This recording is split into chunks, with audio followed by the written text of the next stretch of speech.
건강한 삶을 위한 지침서 TBC 클리닉 건강 365입니다.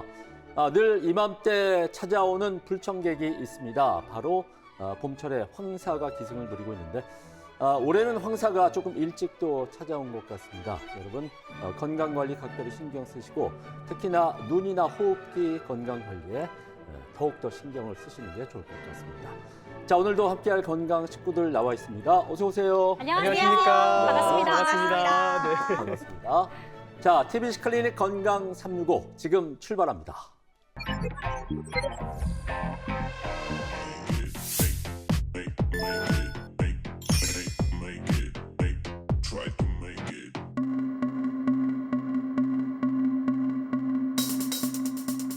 건강에 관한 오해와 진실을 팩트체크로 정리해보는 시간입니다. 알려줘요 닥터스. 척추는 우리 몸의 기둥이라고 할 수가 있겠습니다. 결국 척추가 무너지면 건강도 함께 무너진다는 그런 뜻이 되지 않을까 싶어요. 네, 그런데 말입니다. 네, 그것을 알려드려야 될 것 같아서 통계 읽어주는 남자, 통익남인 제가 한번 알아보니까 우리나라 사람 5명 중에 무려 1명꼴로 척추 질환을 앓고 있다고 합니다. 이게 10년 전과 비교를 했을 때 2% 정도 상승한 수치라고 하더라고요. 네. 야, 안 그래도 저도 이제 막 출산이 다가오잖아요. 네. 그러니까 허리가 좀 아프기 시작한 거예요, 아이고. 이제는. 예. 근데 저도 이렇게 아픈데 네. 원래도 허리 질환을 좀 앓고 있었던 분들 네. 너무 네. 힘드시겠다 싶더라고요. 그래요. 그러니까요. 가뜩이나 네. 우리 왜 막 나이 먹는 것도 서러운데 어르신들이 이제 평생 쏘은 허리에다가 네. 폐행까지 겹치면 이거야말로 정말 네. 마음 아프지 않나 이런 생각이 듭니다. 그래요. 지금 예원 씨가 제 앞에서 나이 얘기를 했어요, 지금. 그 3명 중엔 제가 나이가 제일 많거든요. 그래요. 예, 알겠습니다. 자, 그럼 이것부터 알아보도록 하겠습니다. 건강한 노년을 위해선 건강한 척추가 필수라고 하는데 우리 몸에서 척추는 과연 어느 정도나 중요할지 한번 물어보도록 하죠. 함께 불러봅니다. 알려줘요. 네, 우리 몸의 기둥인 척추는 참 고마운 존재지만 사실은 소모품과 비슷합니다. 평생 열심히 쓰다 보면은 7, 80대 여기저기서 신호가 오기 마련이죠. 그런데 이 통증을 그냥 참기만 하시면은 안 됩니다. 아파서 못 움직이게 되고 운동량이 줄면 우리 몸의 전체적인 기능이 눈에 띄게 약해지게 됩니다. 그렇게 되면은 기운이 더 없어지게 되고 더 안 움직이게 되고 통증은 더욱더 심해지는 안타까운 상황이 반복이 되는 겁니다. 이 악순환을 끊으려면 운동을 할 수 있는 몸 상태를 만드는 것이 우선입니다. 통증을 적절히 치료해서 다시 움직일 수 있게 되어야 건강을 되찾을 수 있습니다. 척추 건강을 잘 관리하셔서 하루하루 활기찬 일상생활을 누리시는 것이 무엇보다도 가장 중요합니다. 네, 설명 잘 들었습니다. 자, 닥터스 설명 잘 들었죠? 예. 근데 조금 전에 이렇게 뒤에 이렇게 막 카메라가 좀 기대고. 꺼질 땐 이렇게 살짝. 예. 불량한 자세로 있었는데. 좀 잡아주세요. 카메라 좀. 갑자기 또 아니, 고쳐 근데, 앉았어요. 예. 예원 씨. 조금 이해를 좀 해주시면 좋겠습니다. 이게 네. 다리를 벌리고 앉을 수도 없고 지금 배가 많이 끼어요. 만삭이니까요. 예, 그러니까요. 그렇습니다. 그래요. 아니 그리고 네. 예은 씨도 왜요? 예, 너무 지금 아니, 저는, 척추 건강 괜찮으시죠? 저는 이제 방송에 집중하려고 이렇게 좀 부부정하게 앉았는데 여러분 이거 안 좋은 거 다들 아시죠? 그럼요. 아니 네. 근데 진짜로 앉은 자세만 봐도요 이 사람의 척추 건강이 좋은지 안 좋은지를 구별할 네. 수 있다고 합니다. 그렇습니다. 예. 자, 그래서 이번에는 척추 건강을 위한 올바른 자세를 한번 알아보겠습니다. 어떤 자세가 좋을까요? 올바른 척추 자세는 바르게 펴져 있는 상태가 가장 중요합니다. 목뼈나 허리뼈는 C자 형태를 유지를 해야 되거든요. 이 C자 형태는 허리를 똑바로 세우는 자세부터 시작이 됩니다. 지금 네 분이 앉아 계신 의자처럼 허리 받침이 있는 의자가 좋습니다. 엉덩이를 등받이 쪽 끝까지 붙여 앉으시고 등받이에 허리를 살짝 기댄 채 허리를 세우고 앉는 게 중요합니다. 허리를 구부정하게 앉으면 몸무게의 하중이 엉덩이에 쏠리게 됩니다. 그렇게 되면 척추에 부담을 주게 되고요. 허리를 세우면 세울수록 몸무게의 하중은 뒤에서 앞으로 이동을 하게 됩니다. 가장 바람직한 자세는 우리 몸무게를 떠받치는 받침대가 발휘되면 좋습니다. 지금 앉아있는 자세에서 배를 약간 앞으로 내민다는 느낌으로 허리를 펴주시면 올바른 자세가 됩니다.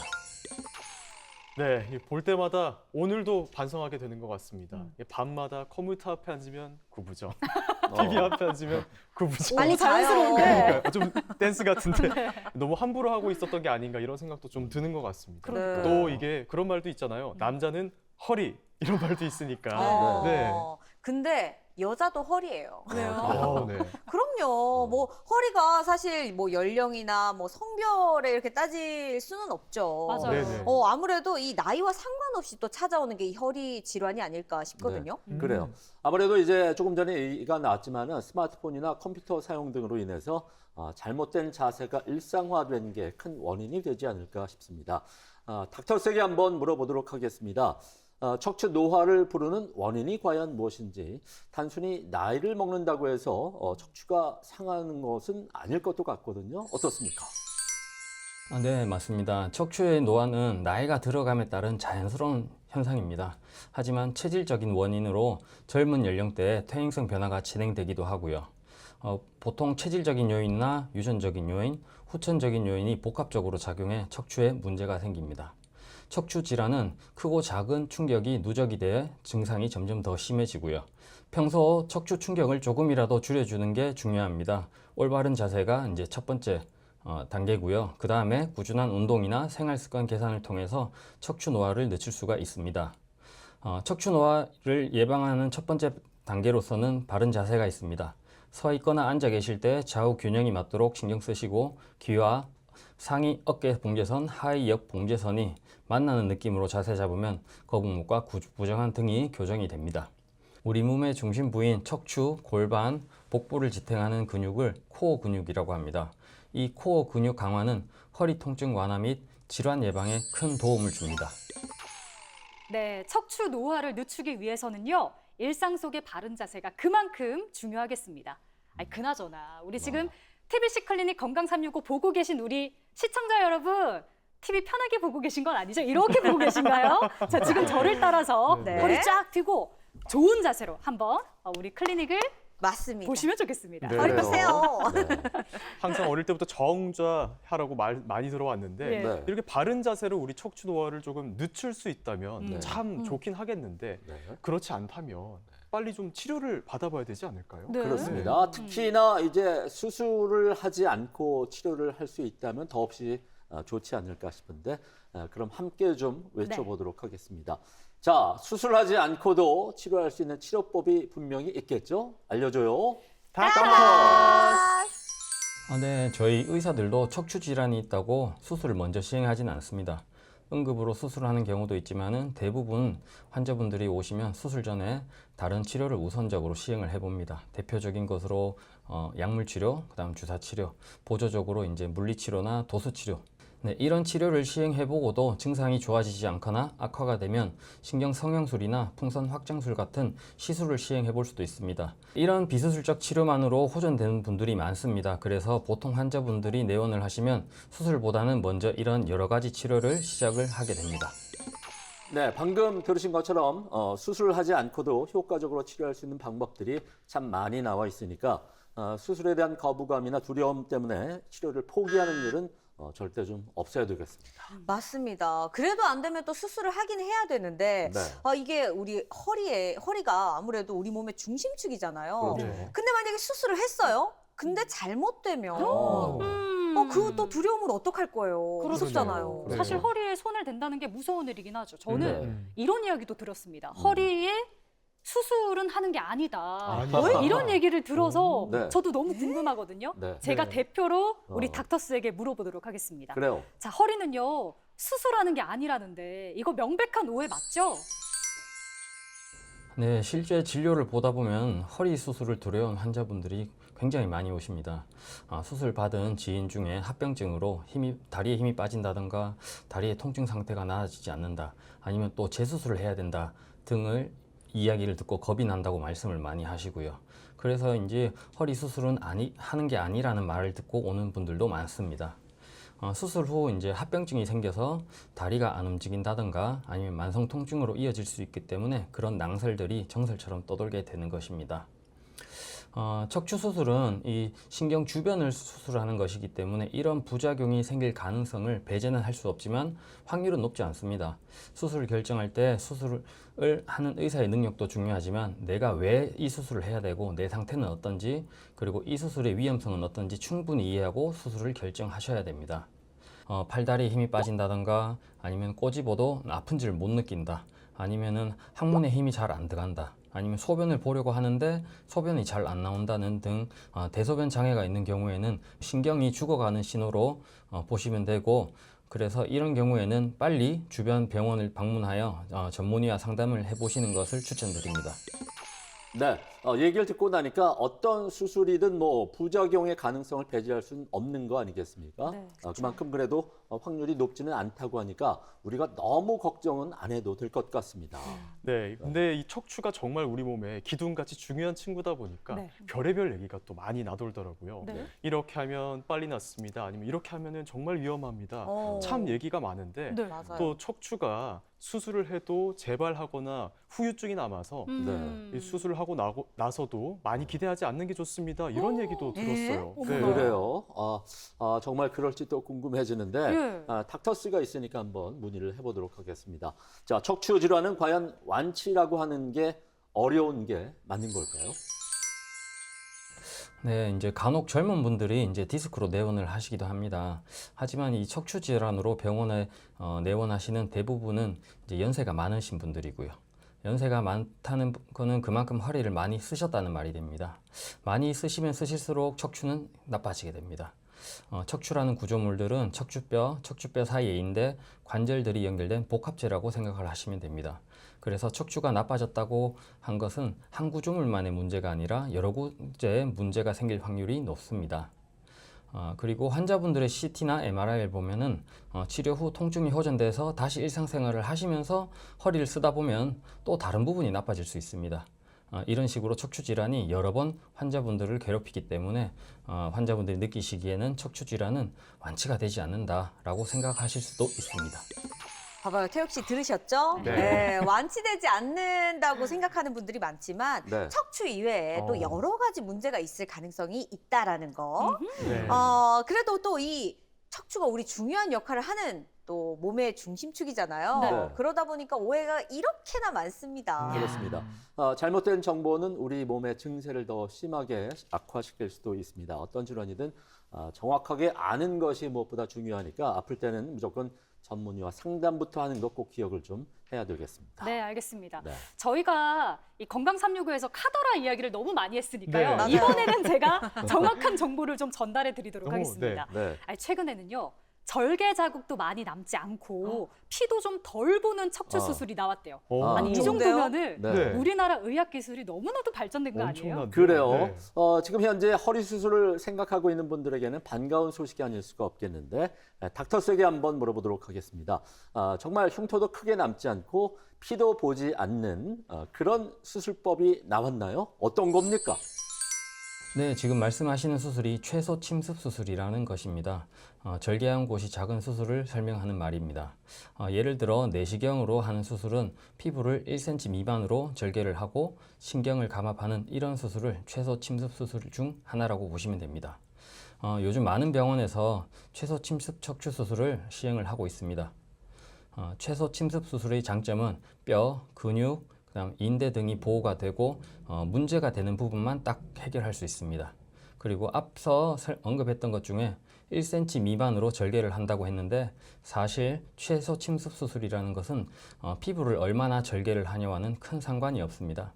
척추를 이루고 있는 구조물인 뼈, 근육, 인대를 최대한 손상시키지 않고 해결한다는 부분에 더 초점을 맞추셔야 됩니다. 수술의 경험이 많은 의사에게 수술을 맡기면 확실히 수술 결과도 예후도 좋은 것이 이 최소 침습 수술입니다. 제가 요즘 숏폼을 많이 봐서 네. 이걸 봤어요, 제가. 아, 최소 진짜요? 침습 수술을 내리다가 보니까 손상은 적게, 회복은 빠르게 이런 광고 있었거든요. 알고리즘이 되게 본적 신기하네요. 없으세요? 뭐가 들린다. 네. 본 것 같기도 하고. 그쵸. 예. 그래요. 그리고 또 이 척추 내시경 수술이라는 게 있던데 네. 이것도 뭔지 궁금하더라고요. 궁금하네요. 네네. 우리 다 같이 한번 물어보죠. 네. 네. 알려줘요. 네, 내시경 수술 요즘에 최근에 많이 시행하는 최소 침습 수술 중에 하나입니다. 위내시경이나 대장 내시경처럼 초소형 카메라가 척추에 삽입하고 수술을 진행하는 방법을 말합니다. 특히 요즘 많이 시행하는 양방향 척추 내시경은 한쪽에는 내시경이 들어가고 다른 한쪽에는 수술 기구가 삽입을 하여 수술을 진행을 하게 됩니다. 양방향 척추 내시경 수술은 장점이 많습니다. 첫 번째, 수술 상처가 작습니다. 그리고 근육 손상이 적습니다. 1cm보다 작은 2개의 구멍으로 수술이 진행을 하기 때문에 기존의 절개한 수술보다 상처가 작습니다. 양방향 내시경 수술은 수술 기구나 내시경이 근육을 지나서 뼈와 바로 만나서 수술을 진행을 하게 됩니다. 그래서 근육 손상이나 주변 정상 조직의 손상이 작아서 그에 따른 흉터나 출혈, 부작용 등이 현저하게 줄어들게 되고 수술 후 회복에 필요한 소모되는 시간이 적어집니다. 두 번째로 수술 후 허리 통증이 많이 없습니다. 수술 후 보통 하루도 지나지 않아 허리 통증은 없어지게 됩니다. 그리고 세 번째로는 감염의 위험도가 낮습니다. 수술을 시행할 때 물이 순환하는 원리를 이용해서 물이 들어가고 나오고를 지속하기 때문에 수술 상처나 병변 부위가 지속적으로 깨끗하게 씻어지는 효과가 있습니다. 그로 인해서 감염의 위험도가 굉장히 낮아지게 됩니다. 네, 척추 내시경 수술에 대해서 이야기를 네. 들어봤습니다. 그런데 여기서 또 TBC 클리닉 경력직인 제가 이 한마디를 또 안 할 수가 없어요. 너무 좀 자랑하는 것 같긴 한데 여러분 양해 부탁드립니다. 네, 네. 어떤 자랑이죠? 그동안은요. 네. 척추 관련해서 가장 보편적인 최소 침습 수술이 이름하여 미세 현미경 수술이었습니다. 오. 근데 이건 저만 알고 있는 게 아니에요. 저보다 네. 훨씬 더 경력직인 선배. 네, 당연하죠. 이건 기본적인 상식입니다. 그렇죠. 최소 침습 수술 그래요? 가운데는 미세 현미경 수술이 분명히 오. 있습니다. 네. 자, 이쯤에서 닥터스에게 다시 한번 저희가 질문을 던져보도록 하겠습니다. 척추 내시경 수술이 미세 현미경 수술과 다른 점은 과연 무엇일지 함께 좀 불러볼까요? 네. 알려줘요. 닥터스! 네, 가장 큰 차이점을 꼽으라면은 병변을 보는 방법이라고 설명드릴 수 있습니다. 미세 현미경 수술 시행 시 현미경을 통해서 환자의 몸 밖에서 병변 부분을 볼 수밖에 없습니다. 하지만 이 내시경 수술은 병변 부위나 신경 부위 바로 앞에 내시경을 위치시키고 거기서 자유롭게 움직이면서 보다 자세히 면밀히 관찰할 수가 있습니다. 그래서 기존의 미세 현미경을 사용해서 수술할 때 보이지 않았던, 볼 수 없었던 병변 부분을 내시경으로 직접 확인하고 제거가 가능합니다. 그리고 내시경의 카메라의 발전으로 인해서 좋은 해상도로 척추뼈와 근육, 인대, 혈관 등 정상 조직과 그다음 병변 부분을 구분이 아주 쉽게 될 수 있습니다. 이러한 여러 가지 장점으로 정상 조직에 손상 없이 병변만 치료할 수 있게 치료 정확도 상승으로 이루어지고 치료의 정확도가 높아진다는 것은 그만큼 수술 결과가 좋은 쪽으로 귀결됩니다. 이렇게 손상도 적고 장점이 너무 많아서 네. 이 정도의 수술이면 안 받아볼 이유가 전혀 없겠는데요. 그렇습니다. 예. 그래서 말 나온 김에 이것도 함께 좀 물어보도록 하겠습니다. 네. 척추 내시경 수술은 과연 어떤 분들에게 적용이 가능합니까? 네, 허리 디스크, 그다음 척추관 협착증, 척추 전방 전이증은 3대 척추 질환으로 볼 수 있습니다. 이 세 가지 질환 모두 양방향 내시경 척추 수술로 치료가 가능합니다. 하지만 모든 분들에게 본 시술법이 적극적으로 이행될 수 있다고는 이야기할 수 없습니다. 같은 증상이라고 해도 사람에 따라 경험하고 있는 통증의 정도나 질환의 수준, 그리고 진행 상태가 모두 달라지기 때문입니다. 이처럼 환자의 상태에 따라서 어떠한 시술을 진행할 것인지 꼼꼼하게 확인하고 도와줄 수 있는 병원을 찾을 필요가 있습니다. 네, 우리가 흔히 말하는 3대 척추 질환, 허리 디스크를 비롯해서 척추관 협착증 그리고 척추 전방 전위증도 이 내시경 수술로 가능하지만은 더 자세한 내용은 전문의와 꼭 상담을 받아야 된다는 거 우리가 꼭 기억을 해야 되겠습니다. 맞습니다. 네. 근데 척추 내시경 참 좋은 수술이네요. 네. 그러니까 우리 이제 막연한 두려움으로 병 키우면 아니 돼요. 아니 돼요. 네. 근데 또 저희 할머니가 네. 80대이신데 그럼 우리 연세 드신 우리 할머니분들도 이 척추 내시경 수술을 받으실 수 있는 걸까요? 저도 걱정 없이 받으실 수 있다면 너무나도 좋겠지만 네. 한편으로는 걱정이 좀 드는 게 네. 고령인 분들이 수술을 받기에는 좀 네. 힘들지 않을까? 왜냐면은 그 연세 드신 분들은 네. 전신 마취하는 것도 그렇죠. 부담스러워하시더라고요. 그렇죠. 맞아요. 그래요. 예은 씨 말도 일리가 있는 것 같은데 한번 알아보도록 하겠습니다. 자, 고령의 환자들도 척추 내시경 수술이 과연 가능할까요? 네, 요즘 병원에는 60대, 70대 어른들이 참 많이 오십니다. 평생 고생하시다가 이제 좀 살만하니 허리가 아프다며 속상해 하시곤 합니다. 특히 혈압이나 당뇨, 심장약을 드시는 분들은 수술하다 잘못된 건 아닌가 하며 마취를 가장 무서워하십니다. 물론 연세가 많으시고 기저질환이 있으면 전신 마취가 부담스러운 게 사실입니다. 하지만 이 양방향 척추 내시경 수술이라는 좋은 대안이 있습니다. 이 수술의 큰 장점은 부분 마취만으로도 진행이 가능하다는 점입니다. 몸에 무리를 주지 않으면서도 세밀하게 치료를 할 수 있어 기저질환이 있는 고령 환자분들도 가벼운 마음으로 수술대에 오르실 수 있습니다. 나이 때문에 혹은 지병 때문에 치료를 포기하지 마십시오. 부분 마취를 통해 충분히 안전하게 건강을 되찾으실 수 있습니다. 여기서 최연소에 가장 건강하다고 할 수 있는 제가 드릴 말씀은 아니지만 네. 이 세상 참 좋아졌네요. 진짜 태욱 씨가 할 말은 아니에요. 그래요. 그만큼 우리나라 의학 기술이 너무 많이 발전해서 맞아요. 좋아졌단 말이 절로 나오는 것 같습니다. 네. 이 정도로 장점이 많고 좋은 수술이 많으니까 나이 많은 어르신분들도 부담 없이 걱정 없이 수술하셔도 될 것 같습니다. 그렇습니다. 많은 분들께서 참고를 하셨으면 좋겠습니다. 자, 마지막으로 닥터스가 수술을 고려하고 있는 분들에게 전해드리고 싶은 말씀이 있다고 하는데 함께 들어보겠습니다. 네, 허리가 아프면 덜컥 겁부터 많이 날 겁니다. 너무 조급해하지 마십시오. 척추 치료는 우리 몸에 무리가 덜 가는 약물 치료, 주사 치료, 시술부터 시작을 하고 수술은 가장 마지막에 고려하는 선택지라고 생각하시면 됩니다. 다만 충분한 치료에도 차도가 없다, 다리에 힘이 자꾸 없어져서 넘어진다, 그런 현상이 나타날 때는 내 몸이 보내는 수술이 필요하다라는 신호로 받아들이시면 됩니다. 요즘 기술이 좋아져서 내시경이나 현미경을 이용해 최소한의 전례로도 안전하게 수술이 가능합니다. 수술을 결정하셨다면 믿고 맡길 수 있는 숙련된 전문의를 찾는데 조금이라도 더 시간을 투자를 해보시는 게 좋을 것 같습니다. 온라인상의 다양한 정보를 참고하시면 큰 도움이 되실 거고요. 차근차근 단계를 밟아 나가시면 분명 다시 허리를 쭉 펴고 활기차게 걸어질 수 있을 겁니다. 네, 알려줘요 닥터스. 오늘은 참 좋은 병원 이동윤 원장과 함께 척추질환의 최소 침습 수술에 대해서 함께 알아봤습니다.